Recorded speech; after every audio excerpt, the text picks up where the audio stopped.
Kim Cave's Team Open Doors, powered by Compass, and I'm here for another round of Kim's Corner. Welcome back, and I am here today with Lori Miarecki. Thank you for being here, Lori. You're so welcome, Kim. I'm excited to talk with you today. Wonderful. We've got lots in store, inside tricks and secrets and things you never knew. But Lori is co-owner of the Cherry Tree Inn Bed and Breakfast. Yes. Did I get that in the right order? You did. It doesn't happen very often. Anything with a cherry in it is close, cherry something. Right? But bed and breakfast. And yeah. Oh my goodness, you are a Woodstock favorite, first of all, maybe a McHenry County favorite, but you've got to be the biggest bed and breakfast in the area? Yeah, and I say we're just kind of the biggest movie memorabilia location that anybody can visit, and it's a worldwide phenomenon that we didn't expect. There's so much to talk about. Yeah. All right, so tell us first about the bed and breakfast. And you've been owners here for how long? Almost 9 years. We came and stayed as guests in June of 2017 when George was here for his teacher's retirement gala. Awesome. And we stayed here as guests. And I spent 3 days planning everything I would do with the house if it were mine. Oh, on the fourth day, I found out it was for sale and said how much. And when it was like $2 million less than what I thought they'd say, because we were coming from Florida pricing, I was like, I want the house. Do you want the house? He's like, sure, if you can find the money. And well, he said, sure.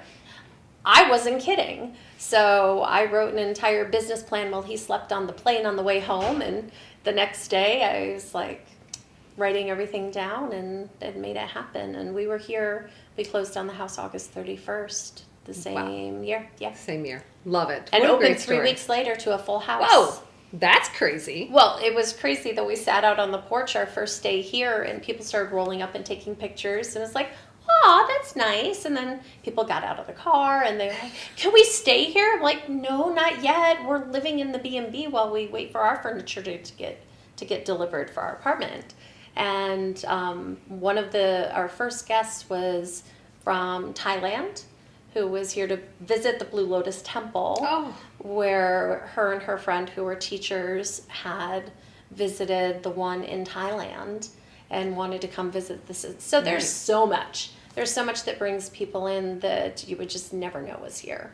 And I can't imagine. You keep a registry or a log or a guest book? Well, we have a lot of books. I call them love notes. Okay. And gifts from the guest. I don't know if behind me, there's a quilt behind me that guests made a few weeks ago. Oh my gosh. When they came and stayed, it was their second time, a group of ladies that come and stay with us. Now, we're the only place they're going to come and stay. Love it. And we just have hundreds of repeat guests. And well, that says something right there. If they're coming back to you, it's for a reason. Yeah. And I feel so honored, because I always say, I can't fix the world, but I can make my perfect little postage stamp of what I want the world to be. Mm-hmm. And I'm doing it. I'm speaking, my love language is just sharing the beauty and the joy with everybody around me, whether you just walk your dog by and stop and smell the roses and listen to the waterfall going down into the koi pond now, like whatever it is, you don't have to come and stay here to come and find peace here. I love that. I love that. And really what I have seen transform over the years, the 9 short years that you've been here, is that you took it from this big, beautiful house at the end of Madison Street, and you've turned it into, I mean, really a living creature of sorts. Yeah. And you've greeted guests, obviously, and touched them with not only your rooms, which are pretty phenomenal all in their own right, but then there's the whole part-time chef job that you have too, right? So well, making breakfast is a big part of a bed and breakfast, and I was surprised how many people were surprised that breakfast was included. It's in the name. We go a little over the top and do more than most. I grew up, my grandmother ran a bakery, and then I was cooking and cleaning with her, taking care of elderly people in their homes since I was 8. And so when anybody asks me for recipes, I'm like, well, a handful and a half of this. And so I'm trying. I was like, you need to put your recipes in a book. I'm like, well, problem is it would require me to have recipes. But my one son goes, I'm the only one that can cook exactly like you because my hands are the same size. I love it. But, you know, we love including the community in what we do. So every breakfast also has featured items from the farmers market, many featured items. I mean, Nice. I'm kind of known for my salted caramel bourbon sauce, and that's made with simple recipe, brown butter, brown sugar, bourbon, and buttermilk from the farmer's market, a little bit of baking soda at the end, and it's just magic. And people are, this is the greatest thing I've ever had in my life. And I was like, it's a modified version of what my grandmother made. Yeah, I didn't pay attention. I just went, oh, she just throws stuff in a pot. I've decided we should sample that before we leave. Like, we're not leaving until we get to try it. I did just make a new batch. Awesome.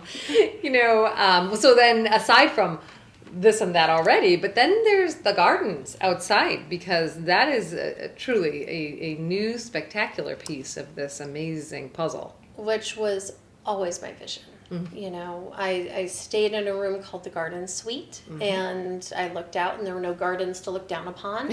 And I looked at a lot of grass and I said, that's a lot of wasted floral real estate. And I call the gardens my legacy. You know, this house was here for 130-ish years already. And I plan on leaving my mark behind with a lot of rose bushes, and we've done an orchard along the entire fence line. I don't know if you've seen that side of the house yet. I think it's time for a tour. Yeah, there's food. We have like 4 peaches already, and a handful of apples are started, and they just got planted this year because if a neighbor's walking by and they want to pick something, it's there. Yeah, so food fence line and gardens. It makes me think about an event I should host here. Do you often host events? I try to host less events just because, you know, the house seems massive, but the amount of space inside, you know, it's like, yeah, can we fit 200 people outside and inside and in the yard? Sure.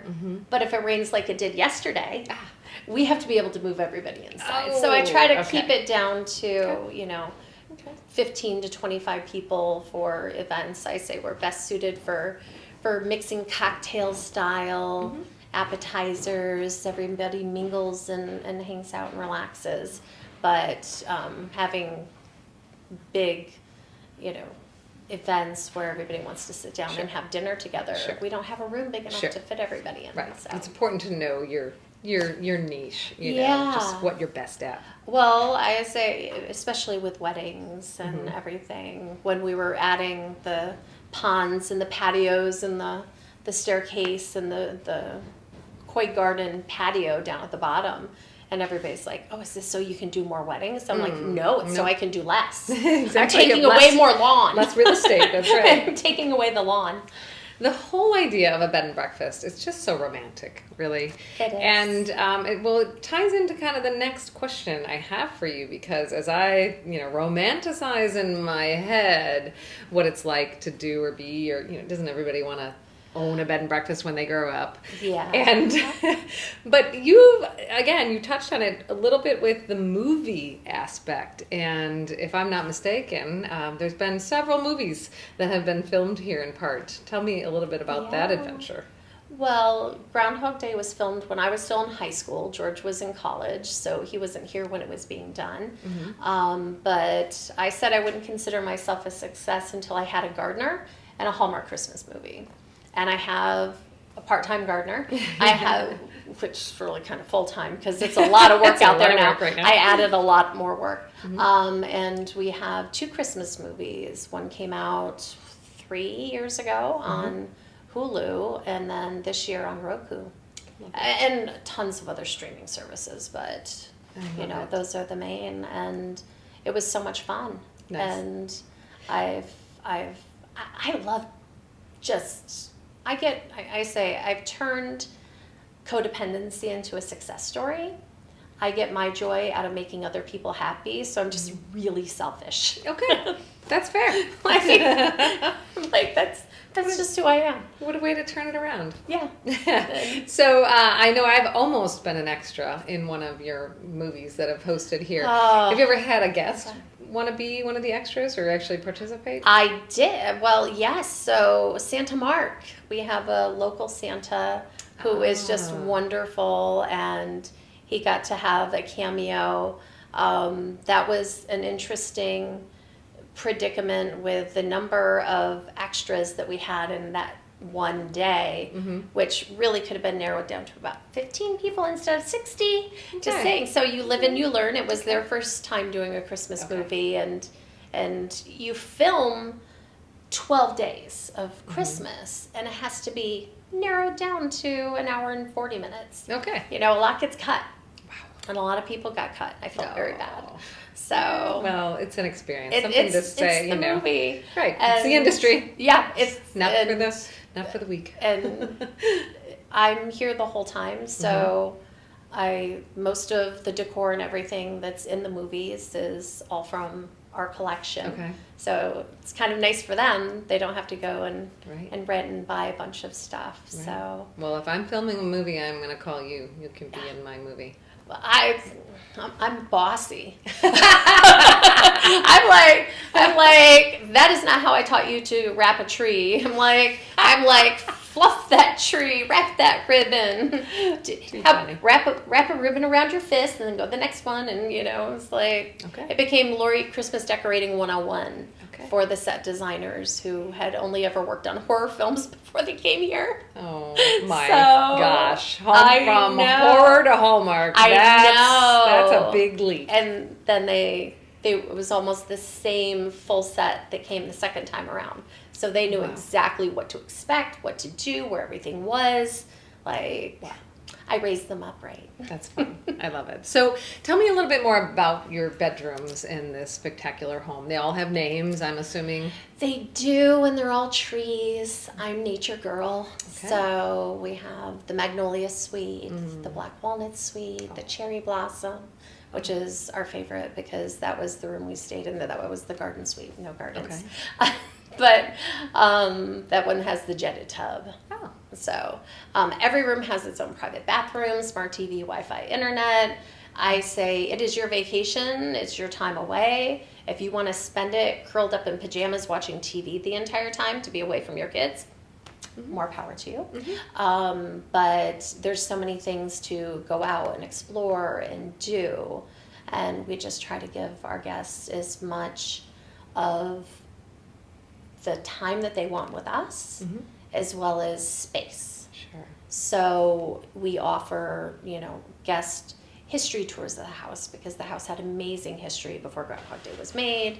I can write an epic book and movie about the original owner. He had it from 1894 until 1948. Wow. And he became the judge here in town.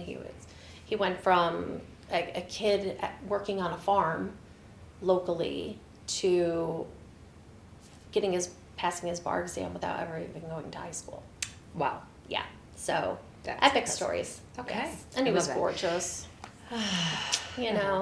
That makes it easier to cast. But I just wanted to create a space that was warm and welcoming, that when everybody came in, they felt like they were coming to see friends or family. Like, it's like you're coming home to a home you didn't know that you had. And when it's young people that had never been to a bed and breakfast, I said, well, welcome. I'm the crazy aunt that you didn't know that you had, and you won't be able to stand everything that I'm going to throw at you, but you won't be able to wait to come back and see what I've done next. I love that. I mean, and I think you can just hear it, feel it, understand that sitting with Lori is like sitting with your best friend that you haven't seen in a couple of years, that you just talk and you share and you listen and you're listened to, and it's just so comfortable. And I can just imagine, I've not been a guest here, I could probably change that. Well, we just had a guest that lives 2 blocks away this week alone. There you go. So it's for real, Woodstock. You can come and visit too. Well, and that's the crazy thing for me, that we have guests that come from all over the world. And the guests that are coming in from a couple hours away to a couple states away that come back every year, every couple of years. But we have guests that live within 10, 15 miles that come back 3-4 times a year. Oh my goodness. And then we have other guests that have been here every single season. Wow. Every year for 9 years. Wow. And we have guests that live just, a few blocks away that come back over and over again. So it's just been amazing, the people that have come here as guests and just become part of our friends group and then family that we travel with, that come and stay and help and volunteer and build things. Wow. We had guests that came and stayed for 5 days from Italy. And 3 years ago George and I went to Italy and got to go to stay with them in Lake Maggiore. And just, it's magical. We have invitations all over the world. It's just having the time to get away from the B&B, the romantic side of the B&B where everybody wants to do it. Right. Everybody wants to do the sit and chat and sip tea and smile and tell stories. Yes. But my Indeed ad says 90% of B&B work is cleaning.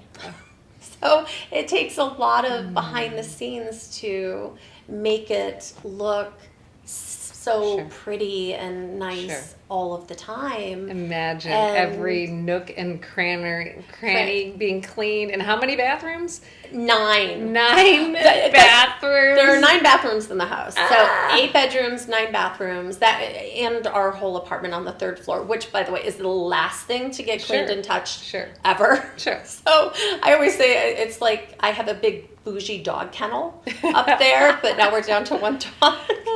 And it's just like we've, made this place a home, not just for us, but we have people that walk through the door and we are their happy place. They book before they leave to come back again. Oh, love it. And I have a few guests that have to book their stays 2 years in advance, and I block off 2 weeks until they can narrow down the times that they want to be here. Wow. Because they have to have a special room.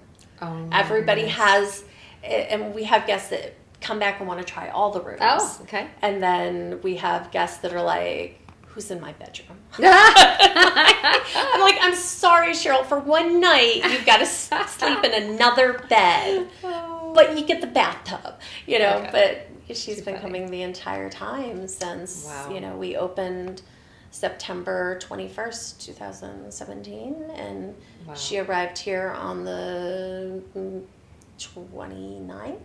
Okay. Something like that, and has been coming 2-3 times a year ever since. I have a crazy question. Just, have you had guests then, kind of coordinate and really, I don't want to say hook up, but make friends and travel together. Yeah. Yes. Okay. So the guest of your bed and breakfast fall in love with each other. And I had one weekend where I had 3 sets of guests from Denver and 2 from Washington at the table the same weekend. Okay. And 2 of those were repeat guests. Okay.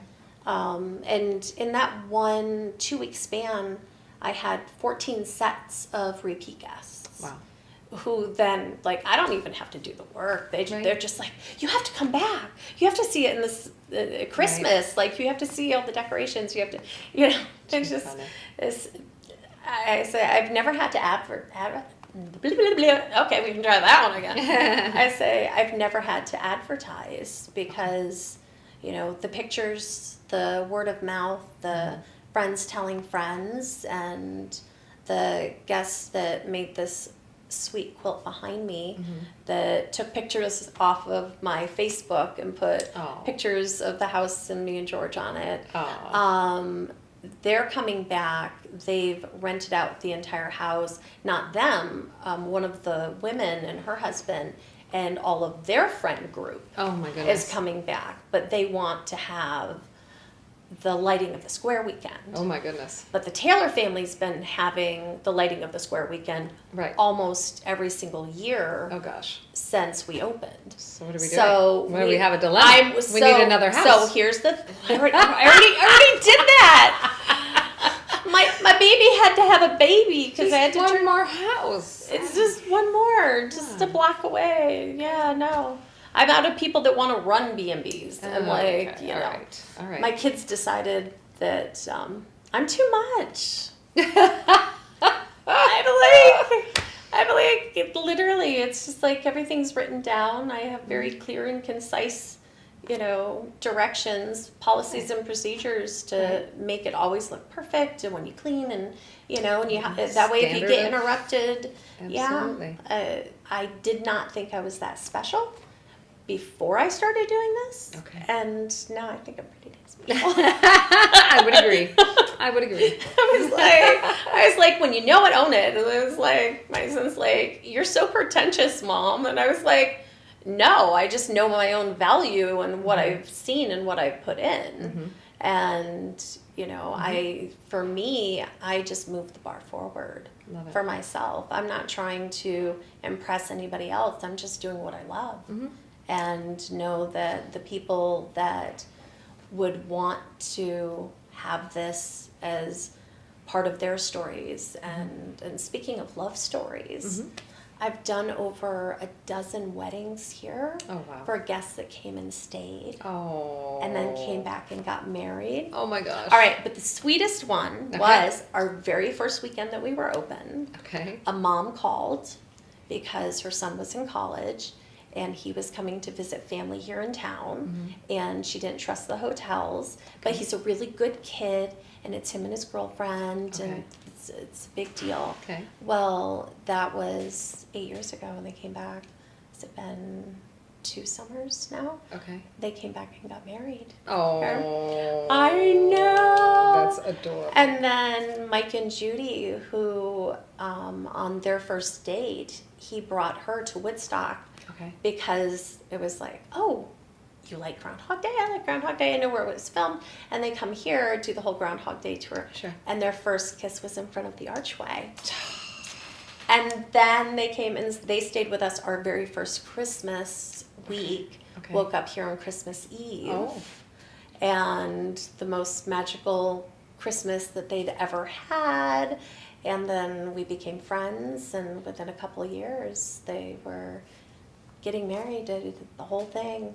Wow. And it's just, you know, to be a part of people's life and love stories and, you know, well, thank you. Baby moons and I want to just be clear that while you're doing this for so many people who come to visit, there are so many people who live here, who stay here as well. You don't have to be from out of town. And I just want to thank you for both you and George's commitment. There are days where this can't be easy, and there are days where I'm sure you could think of something else to do, but your commitment to not only being here and hosting and really just being a wonderful host to the tourists who come to our town, but to constantly improving the property. Every time I'm here, there's another little project going on. There's something different every week. And I just want to say thank you. You're so welcome. I just love the community and love to be a part of it and to share it with everybody who comes up. And you know, George just shut the front door just so we wouldn't be interrupted by randoms. But every day people show up to just see the house and take pictures. And if we see them, we invite them in to get a tour. And it just, thank you. Our entire life is just to bring joy to others now. And I can't top that. Well, and with that, I'm Kim Keefe. I'm Lori Miarecki. And we love where we live.